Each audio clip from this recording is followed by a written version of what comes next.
Hello, this is Bani, and welcome to the news with NDTV. It's Monday, July 28, and coming up in today's episode: Pahalgam terror attack accused reportedly killed in encounter.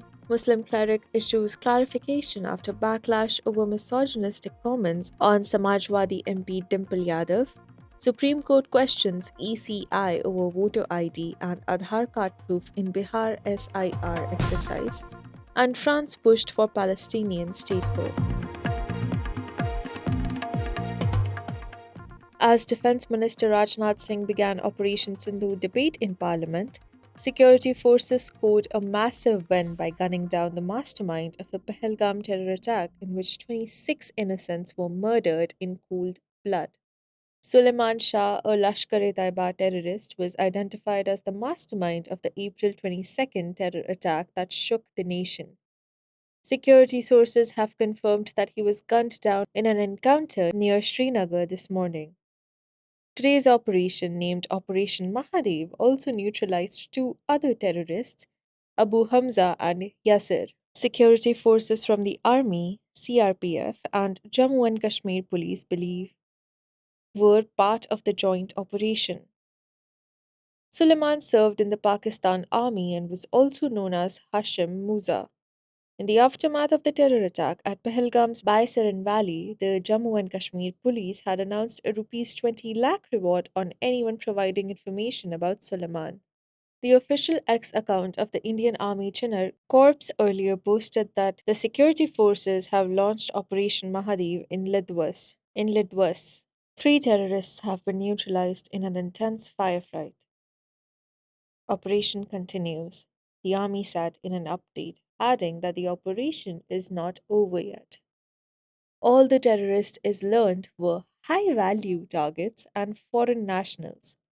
This is a joint operation by the army, CRPF, and Jammu and Kashmir police.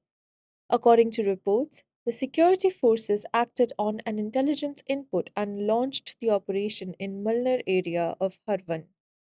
Reinforcements have been rushed to the area and a combing exercise is on. NDTV has also accessed a photo of the terrorist hideout that was targeted in Operation Mahadev.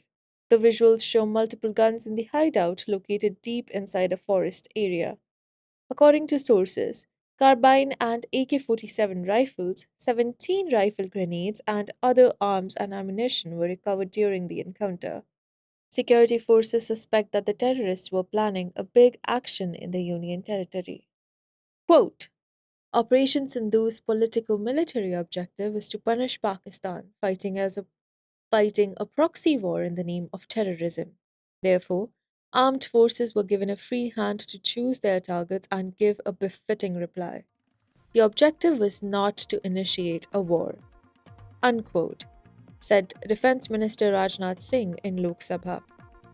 Pakistan couldn't hit any of our targets, neither of our important assets has been hit, he added.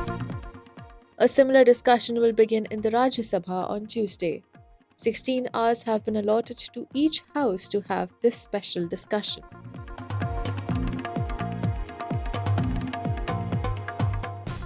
Cleric Maulana Sajid Rashidi, the president of All India Imam Association, has triggered backlash against his misogynistic remarks targeting Samajwadi Party MP Dimple Yadav for visiting a mosque without covering her head. Ms. Yadav, the Lok Sabha MP from Uttar Pradesh's Mainpuri, attended a meeting with her politician husband, Akhilesh Yadav, and other senior leaders of her party at a mosque in Delhi earlier this month. During the debate, Rashidi criticized her attire in what he called an embarrassing picture and felt the need to draw attention to Dimple Yadav's back in her sari. Back. It is naked. He, he said, Look at her back. It is naked.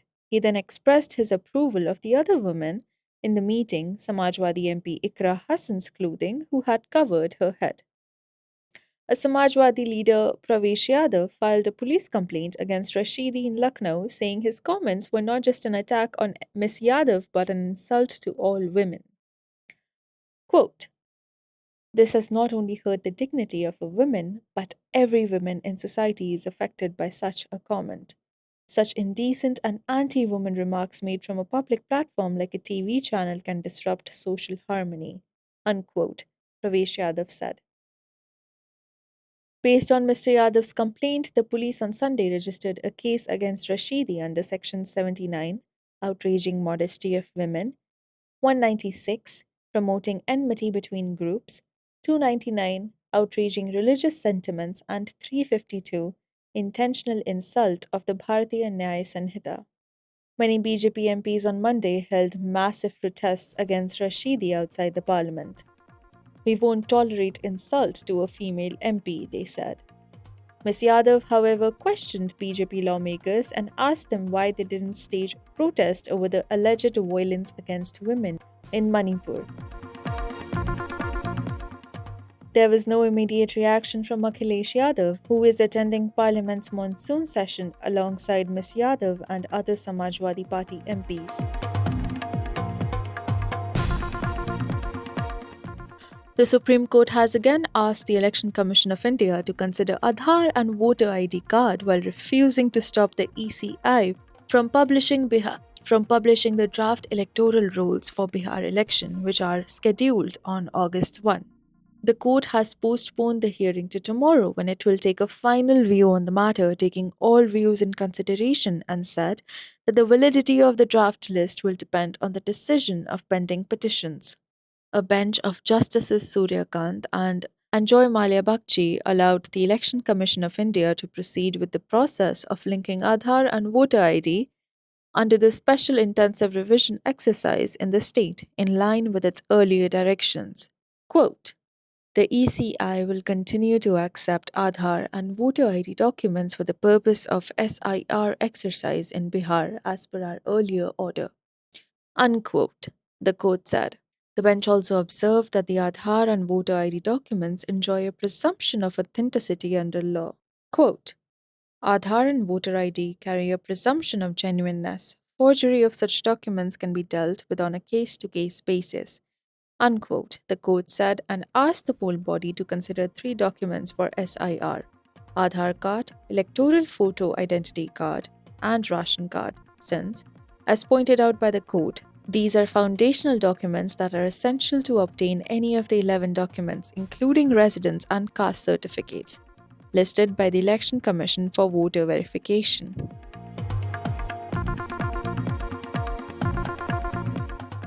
France and Saudi Arabia are reportedly pushing to revive the two-state talks between Israel and Palestine in a UN high-level conference.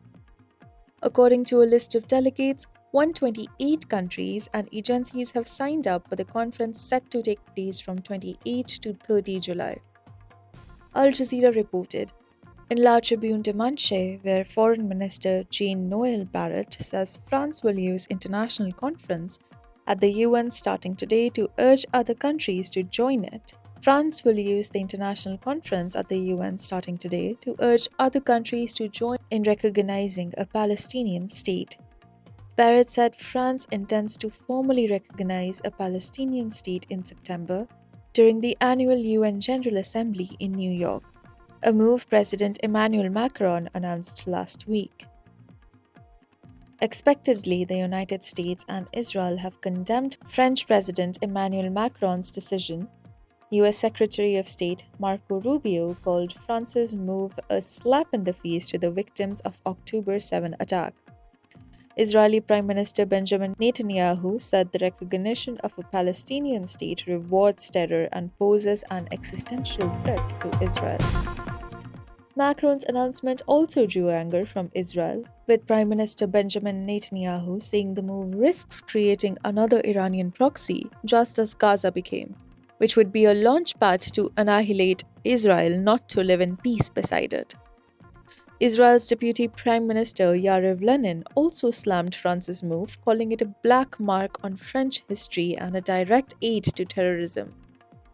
Meanwhile, according to the Times of Israel, the British Prime Minister, Keir Starmer, is under pressure from senior members of his own government as well as by French President Emmanuel Macron to declare that the United Kingdom recognizes a Palestinian state. In 1947, a resolution of the UN General Assembly decided on the partition of Palestine, then under a British mandate, into two independent states, one Jewish and the other Arab. The following year, the State of Israel was proclaimed. The majority of UN members have been supporting the idea of a two-state solution so that Israelis and Palestinians can coexist peacefully. However, in this stark reality, after more than 21 months of war between Israel and Gaza, the ongoing expansion of Israeli settlements in the West Bank, and Israeli officials declaring designs to annex occupied territory, it is feared that a Palestinian state could be geographically impossible. The conference is a response to the crisis, which Palestinian Prime Minister Mohammed Mustafa and several dozen ministers from around the world are expected to attend. That's all for today. You were listening to the news with NDTV, your daily news bulletin and newspaper wrapped in a compact podcast. If you want to catch up with the day's events in a hurry, do subscribe to us on Spotify, Apple, and the NDTV News app. This is your host Bani, signing off.